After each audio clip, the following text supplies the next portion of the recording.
Sio ni sawa sawa? Your Excellency, tuko na wanafunzi 200 ambao wako hapa ambao tumetrain na pesa ya CDF, tumewafunza driving na tuko na driving licenses zao leo, na utapea kama 5 hivi licenses ndio waendage wakisema walipewa license na rais wa Jamhuri ya Kenya. Na pia tukimaliza na hao tutafanya lot B ndio tuendelee na hao wengine. Hekero ratigia ya mwisho ni kusema vile Rigiji amesema Your Excellency, kuna kitu kingine tumesema hapa. Kuna wamama na wababa wanafanya kazi kwa hii market ya Kamwangi market. Wanakuanga wameshikana na wametengeneza sako na wako hapa. Vile ulisema bottom up na hustler, sasa tunakuomba uwasaidie na kitu kidogo, wasaidie sako yao ndio wakue sawa. Si ndio? Na ya mwisho ni kusema pia tuko na motorbike, tutaangalia zote zikiwa pamoja. Nikuambia boss, unaona kutoka pale mwisho mpaka hawa watu wote si watu wengi.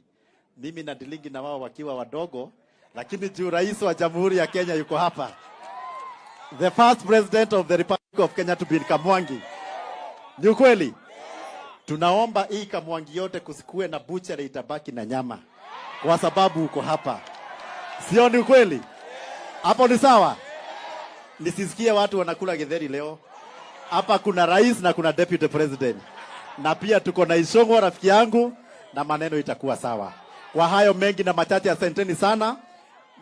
Kuna hii barabara ya Matara Road ambayo watu wamekuwa wakipiga kelele, ndio hiyo rais amesema contractor ambaye amekaa miaka 6, na hiyo barabara ilianzishwa na wewe rais ukiwa deputy, utaingilia hiyo na itakuwa sawa.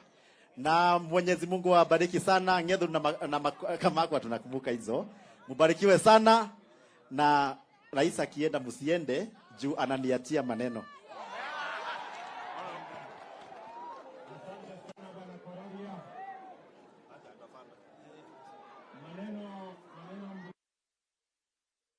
Sindio? Ameniambia kuna wamama wako na sako na wengine wako na sako pande hiyo ya na Nyakenywa pia wako area. Sasa wewe Korori, hawa watu wa sako mimi nitapanga na wao. Ile ya nyama wewe ndio utapanga.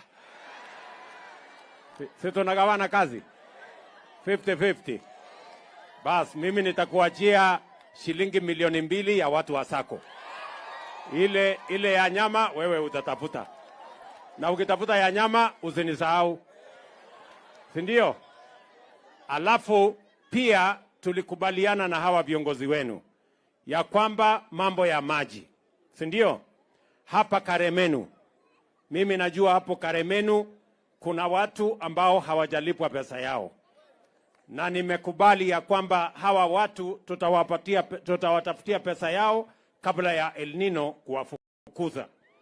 So Mama Alice, wewe CS wetu, upange na wizara yako, ukuje utatue hiyo matatizo ya watu wa maji wa Karemenu. Na vile vile pia pale niambiwa na mjumbe wenu mnataka maji ya Karemenu hata watu wa Gatundu North wakunywe. So pia tunawatafutia pesa mahali hiyo maji inaweza kufika kwa gravity. Tutawapatia pesa ya kufikisha maji kwa watu wa Gatundu, mahali Gatundu North hii, mahali hiyo maji inaweza kufika. Lakini pia mkubali ile maji ya Ndarugu tuweze kujenga ndio muweze kupata maji hapa Kamwangi. Lakini mimi naona mumepinga. Sasa mbona mnapinga? Sasa mnataka nitoe maji wapi ya kuwapatia? Mnataka pesa kwanza? Mnataka nini? Lakini lazima nitafute maji niwapatie. Nitafute mahali ingine maji. Na hii ya Ndarugu. Hapana, lakini tutakuja tuongee. Mniambie shida iko wapi ndio nitatue. Kama kuna shida mahali, si mimi ndio ni rais? Si mimi ndio naweza kupanga? Sasa mimi nataka tukuje tukubaliane na nyinyi, kwa sababu hamwezi kukaa bila maji. Si lazima niwapatie maji? Ama namna gani? So mimi nataka nikuje nikubaliane na nyinyi, hiyo maji itatoka wapi, itatoka namna gani, kama ni pale Ndarugu iko na matatizo, tafadhali msifanyie maandamano, mniambie shida iko wapi, nitatatua hiyo shida. Neguo, mnasema nikuje tukubaliane mbele ya maneno yote haya, nitapanga vile tutakuja tukubaliane.